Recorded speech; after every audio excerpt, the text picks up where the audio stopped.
Okay, so at this point you should have your name block done, and you should have gone through and looked at each of the sides and colored each of the sides a little bit different, done something unique. Once you're done with that, the next step then is to go to File, New, and we start a new English, Standard IPT, go to Create, and on this one, on the XZ plane, which is this plane right here, what we want to do is create some text. So we create text, we just drag a box here. Doesn't matter what size the box is. The important thing that's going to take place is right in here. And here you want to have your first and last name.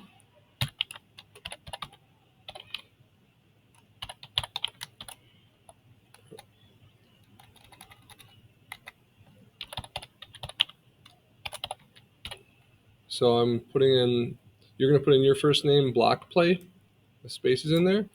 And you want to make sure it is 2 inches in size. And you also want to go up here and you want to center it. And you can also bold them so they show up a little bit better. Click OK. I'm going to click on the top view here. And I'm going to rotate it because that came in a little different than I'd like. And where I have my box right here, I want to drag that so that it fits in this way. So it's horizontal. Once I click on the top here, I'm going to rotate it back around because I want this to be this way.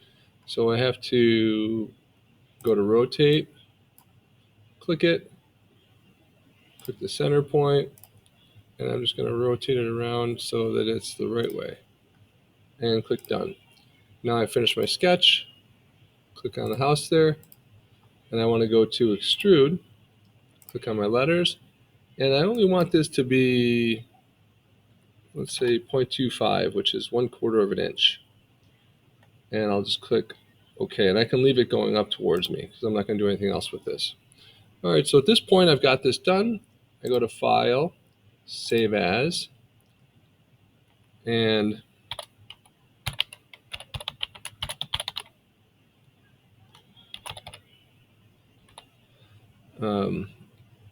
name block, name tag, something like that. That's fine. So once I have this, the next step is I want to go to File, New, and I want to make sure, again, it's English, but this time it's going to be a standard.iam. And this drawing here, if you look at the icon for it, it looks like 3 different blocks, and that's because it's an assembly drawing. So we're going to assemble our blocks together. So I click that one and go to Create. All right, so the first thing we need to do is we need to go to View, and we want a ground plane here under the View tab. And you can see how it shows kind of a grid underneath this shape that just popped up in this window here, this yellow shape. So we want to go to ground plane, but we want to go to settings. We're going to change a couple things about it. And I want to click on the house here so I can see it. So first off, the plane color, I want to switch it. I'm going to make mine green. And you can make yours any lighter color. You just can't go to the darker colors because they won't see the shadow. You won't see the shadowing on it really good. Click OK on that. I'm going to turn off the grid display too because I don't want to see all the grid lines on here. So I'll just uncheck that. And I think that that's pretty good. I'll click Apply. And then I'll just close that window. So now I've got a ground plane here. All right, my next thing I want to do is I want to go to Assemble. So I click on the tab that says Assemble. And I want to start placing things in here. So what I want to place in here, I have to look for my block. And I see right here, I found it. So that's my name block. So I'm going to click Open. And what I want to do is I'm going to put a total of 10 of these blocks in here.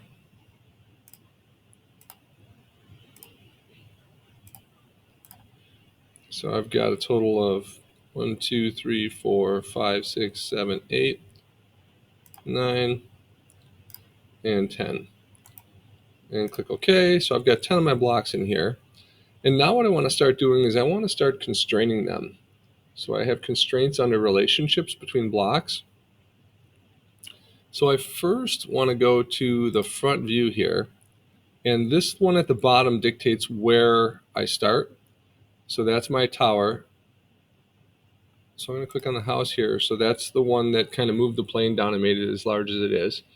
But I also want to first place my name tag that I just made, my nameplate. So I'm going to click open for that. And you'll see it pops up and it disappears kind of. I want to move this up because I want it to be down in the front. I might have to move it a little bit. So this one I'm just going to kind of put there. Click OK to turn that off. And then I want to just move it so it's down further in the front. So I'll just take it and look at it from the top here. So you see I'm clicking on the wedge here. And move it right down there in front of my blocks. So now I'm going to click on the arrows that pop up around my cube are going to be kind of our friend for this assignment we're going to be working on here. So the first thing I want to do is I'm going to take this cube, just kind of grab it here, left press and hold it, and we're going to start joining some stuff together. So this is where we have those constraints. So this is this block here towards the end here. What I want to do is I want to go to constrain. I want to zoom in and see how it's asking me what I want to do here, the solution. I want them to be face-to-face, these blocks, and it's saying selection 1 and selection 2, which is going to be kind of important. So this first one here, you see how I have a little arrow. I have to click somewhere on a flat surface so that I have the arrow. And I'm going to find something else, and I'm going to click on that. So I can click on this one right here. And you'll notice that it joined those two blocks together. And I'll click apply. I'm looking at that from the front. Just want to move that down. So now, my next step, and let me just go to escape to get out of that.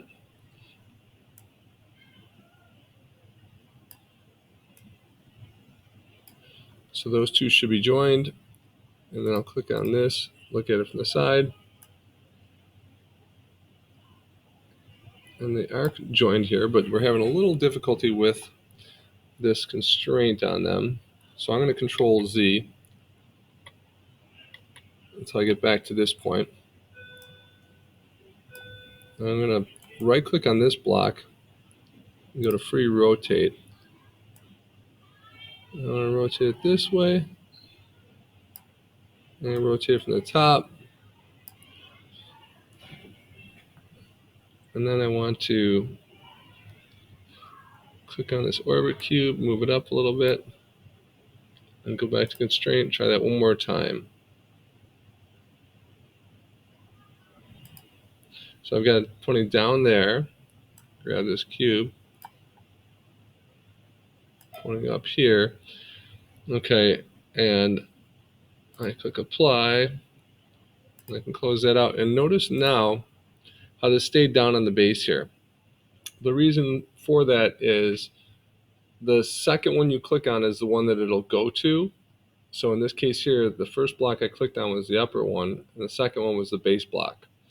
So the base block I want to keep down on the bottom because I want to keep it on the ground here so that it stays down like that. So now I have a constraint. You can see right here underneath by clicking on the plus. And I have the other block that's constrained to it, which is this block right here. I highlighted it, and that's got the constraint. So I need to have 3 constraints here, 3 blocks that have constraints. So I got to take and do that with one more block. So I'm going to go right-click, go to free rotate, grab this block, spin it around, and maybe what I'll do is look at that surface and join these two. So click OK. So now I go to constraint, pick my first block, and then I click my second block, and I notice how this one jumped over. So again, your second block is the one that's staying where it is. The first block will move to that second block, wherever that is. So click on the front. So that looks pretty good. So now at this point, I can cancel the constraints because I'm done with that. And that's kind of the tedious part, is trying to figure that out and get it to work well. All right, so if I look at this, I've got another constraint. So this block right here is this one. And I know because when I hover over it, it highlights a square or a rectangle around it there. So I click plus. So now I've got my mate constraints taken care of. So I'm good on that part. So the rest of this is kind of the fun part, where you can sort of take each of these blocks and you can grab them and move them where you want to move them, or what have you. But you want to start right clicking on them and going to free rotate. And when you rotate them, if you're inside, you can spin them around, whatever.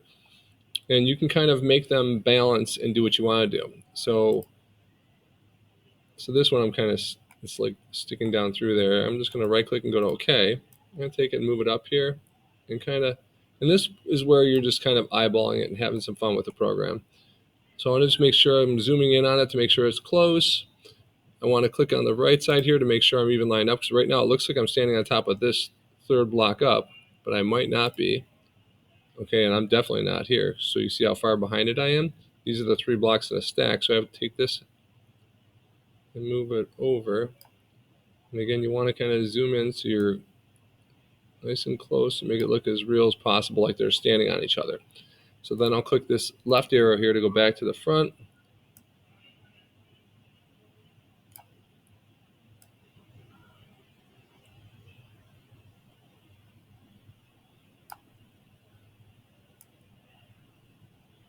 And that's pretty good. Click.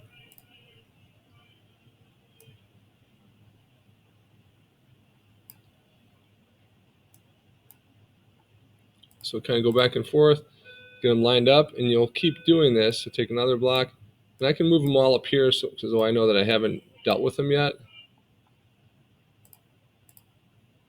So just move them.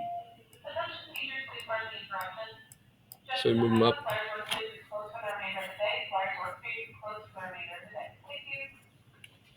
So then at this point, you're going to continue on with this.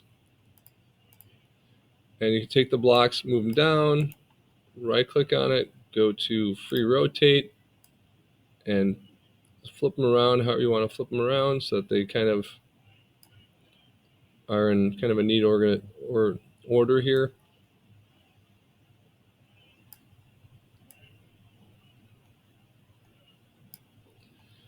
And then click OK. Take that one, move it down. Click on the right side here on the right arrow, way off. Zoom in again, so you're where you need to be. Using that wheel and your mouse, you zoom in. All right, that looks good, and keep going. And there's one more thing we're going to add here, which we don't have yet, and it's under the View tab. It's on this one here for appearance. We're going to go to Shadows, and I want to click on the down arrow, and I want ground shadows, and I can have object shadows too. The ambient shadows make everything look real dark, so we're going to keep those ones off. So once I click the ground shadows, that's good. I got those in place, so this way I can kind of see what this looks like with the different lighting sources. And depending on which way you flip it around, you can see the light